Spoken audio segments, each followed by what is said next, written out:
Bhoj master न्यूजमध्ये आपलं स्वागत आहे।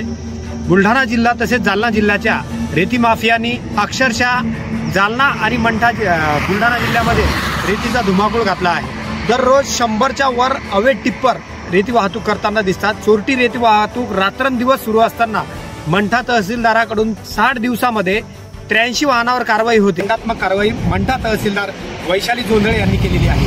ही सर्व कारवाई होत असताना लोणार तहसील मात्र मुख गिळून गप्प बसलेला आहे।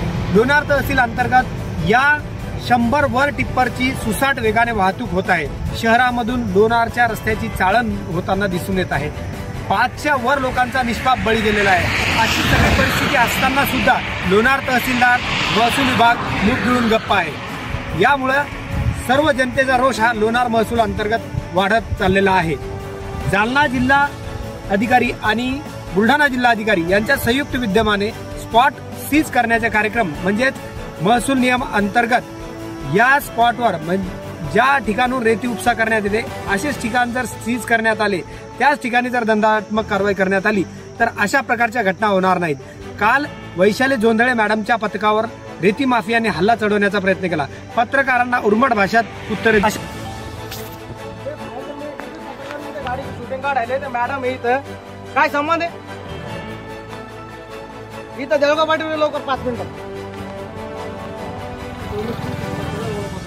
बोला बोला। आमच्या लोणारचे आहेत ना, असं काही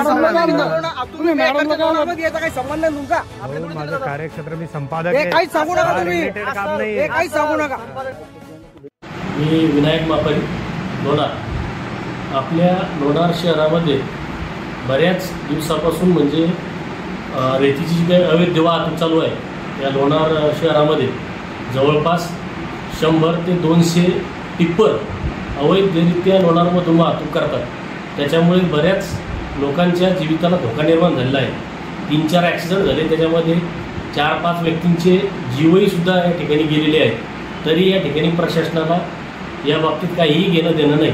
आम्ही बऱ्याच वेळेस तक्रारी केल्या, निवेदनं दिली, सोशल मीडियाच्या माध्यमातून त्यांना सांगितलं, परंतु त्यांनी याबद्दल काहीही दखल घेतलेली नाही।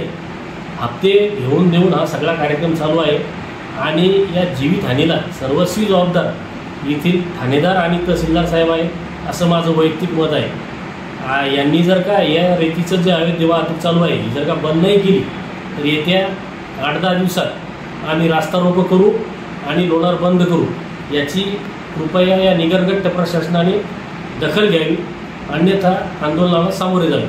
धन्यवाद। जय भीम, जय शिवराय।